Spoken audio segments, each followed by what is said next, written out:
Hello and welcome back. So new video start करते हैं और एक और अहम टॉपिक हम इसमें डिस्कस करेंगे, वो है विस्कोसिटी। ठीक है, इसको उर्दू में हम कहते हैं गाढ़ापन। ठीक है जी, इसको हम कहते हैं गाढ़ापन।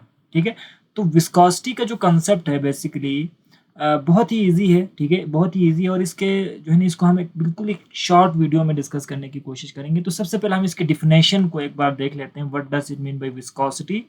सो द रेजिस्टेंस टू फ्लो।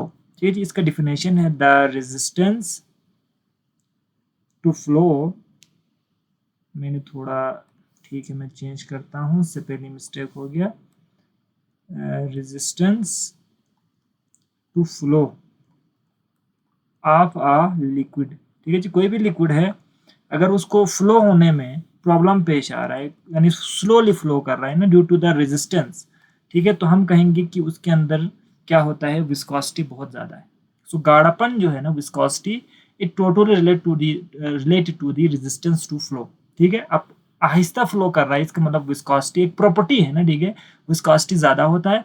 और अगर वो स्पीड, एक कंटेनर से आप दूसरे कंटेनर में किसी लिक्विड को ट्रांसफ़र कर रहे हो और वो जल्दी ट्रांसफ़र हो रहा है, तो विस्कोसिटी कम है। अगर वो बहुत ही स्लोली फ्लो कर रहा हो तो उसका विस्कोसिटी ज़्यादा है। फॉर एग्जांपल, अगर हम मिसाल दे दें ना वाटर की, और दूसरा एक लिक्विड लेते हैं हम हनी की, शहद की, तो इन दोनों में से हमें पता है कि जो हनी होता है ना, ये मोर विस्कॉस होता है as compare to the water. Water easily pour हो जाता है ना, एक कंटेनर से दूसरे कंटेनर में इजीली दे सकते हो, डाल सकते हो। बट जो हनी होता है, ये इसकी विस्कॉसिटी ज़्यादा है, तो आपको अगर एक कंटेनर से दूसरे कंटेनर में मूव करना है ना, तो बहुत ही स्लोली वो मूव करेगा।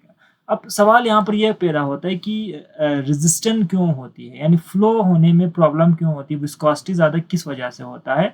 सो हमारे पास जो लिक्विड के मॉलिक्यूल्स होते हैं ना, लिक्विड के मॉलिक्यूल्स, ठीक है, वो एक तरह से ना लेयर्स बनाते हैं। जैसे आप किसी कंटेनर में इसको डालते हो, ठीक है, लिक्विड को, आप लिक्विड को किसी कंटेनर में डालोगे, सो ये लेयर वाइज सेटल हो जाएगा लिक्विड के मॉलिक्यूल। सबसे नीचे एक लेयर जो कंटेनर के बिल्कुल साथ होगा, फिर एक और लेयर, फिर एक और, इस तरह से लेयर वाइज इसके मॉलिक्यूल्स मौजूद होते हैं। सो क्या होता है कि पहला जो मॉलिक्यूल जो फ्लो करने के लिए ना, ठीक है, ये जब फ्लो करेगा तो सबसे पहले इसको मूव करना चाहिए।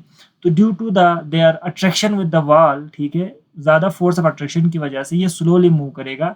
तो ये क्या करेगी, इसके साथ दूसरा मॉलिक्यूल अटैच होता है ना, इंटरमॉलिक्यूलर फोर्स ऑफ अट्रैक्शन होता है, तो वो क्या करता है, उसको पकड़ के रखता है, वो स्लोली फ्लो करता है, फिर उसके बाद वो स्लोली फ्लो करता है। सो क्या करता है, due to the strong intermolecular force या एक तरीके से स्ट्रॉन्ग बॉन्डिंग होने की वजह से ये इजीली फ्लो नहीं करता। ठीक है, तो क्या होता है कि ये स्लोली मूव करता है, तो इस वजह से उनकी जो विस्कोसिटी होता है वो बहुत ही ज़्यादा होता है। ठीक है, अब मैं इसके बाद नेक्स्ट बात करूँगा इसके यूनिट्स की, क्योंकि इसके कुछ यूनिट्स भी हैं। तो इसका जो एसआई यूनिट है वो है हमारे पास पास्कल पर सेकेंड, इसका एसआई यूनिट है। ठीक है, जबकि नॉन एसआई यूनिट है, इसको कहा जाता है पॉइस। ठीक है जी, नॉन एसआई यूनिट है पॉइस, यानी आप पॉइस में इसको मेजर कर सकते हो। एंड 1 पास्कल, द रिलेशन में यहाँ पर लिखता हूँ, 1 पास्कल सेकेंड इक्वल होता है 10 पॉइस के। ठीक है, तो पास्कल सेकंड बड़ी यूनिट होती है और पॉइस जबकि छोटी यूनिट होती है। ठीक है, तो ज़्यादातर पॉइस को ही हमें यूज़ होता हुआ नज़र आता है। सो ये इसके यूनिट है। अब ज़रा हम इसके विस्कोसिटी के जो है ना फैक्टर्स पर डिस्कस करते हैं कि कौन कौन से फैक्टर्स है जो इसको अफेक्ट करता है। ठीक है, जिस तरह हमने पिछली वीडियोज़ में डिस्कस किया था। तो सबसे पहला जो फैक्टर होता है जो विस्कोसिटी को इन्फ्लुएंस करता है, वो होता है size and shape of molecule.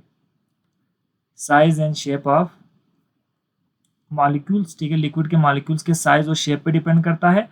And the second one is, ठीक है, and the second one is हम कह सकते हैं कि ये डिपेंड करता है इंटरमॉलिक्यूलर फोर्स पर।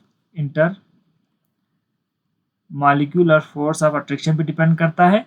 एंड जो थर्ड फैक्टर है यहाँ पर, वो टेम्परेचर होता है। ठीक है जी, तो तीन ही फैक्टर हम पीछे भी डिस्कस कर चुके हैं, यहाँ पर भी हम तीन फैक्टर को यहाँ पर डिस्कस करेंगे जो कि विस्कोसिटी को इन्फ्लुएंस करता है। ठीक है, so let's talk about the first factor, size and shape.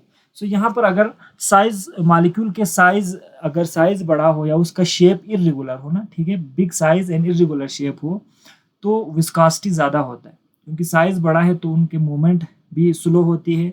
और अगर इरेगुलर शेप होती है ना, तो उनके दरमियान एक तरीके से इरेगुलरिटी की वजह से थोड़ा सा ना शेप के मूवमेंट में प्रॉब्लम होती है। ठीक है, तो विस्कोसिटी ज़्यादा होता है। तो हम यहाँ पर एक चीज़ याद रखेंगे कि हमारे पास जो लिक्विड्स होते हैं, जैसे कि अगर उसका साइज स्मॉल हो, ठीक है, स्मॉल हो और कम्पैक्ट हो, कम्पैक्ट से मुराद है शेप बिल्कुल परफेक्ट शेप हो, तो जो विस्कोसिटी होता है वो क्या होता है, लो होता है, इजीली फ्लो कर सकता है।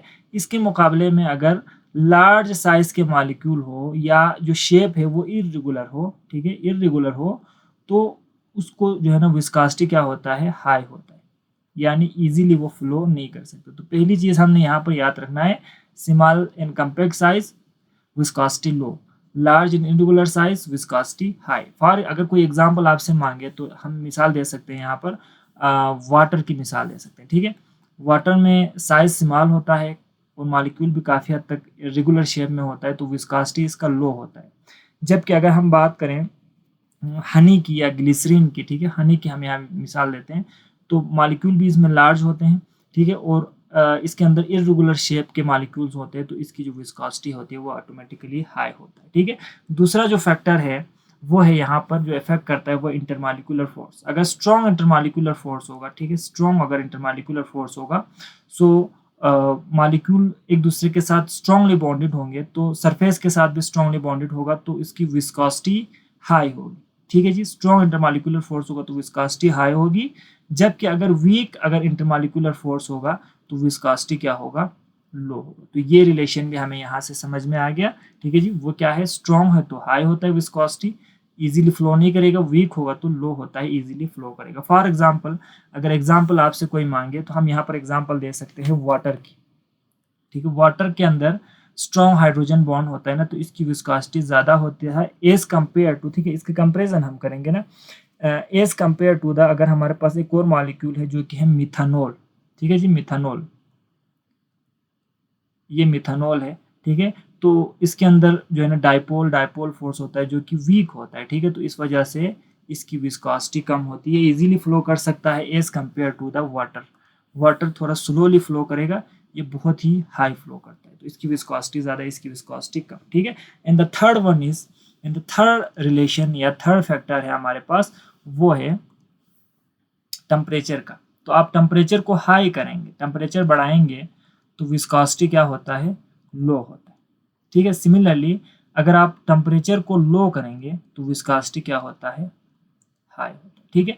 तो ये रिलेशन भी हमें यहाँ से समझ में आ गया कि high temperature low viscosity, low temperature high viscosity, तो डायरेक्ट रिलेशन हमें नजर आता है।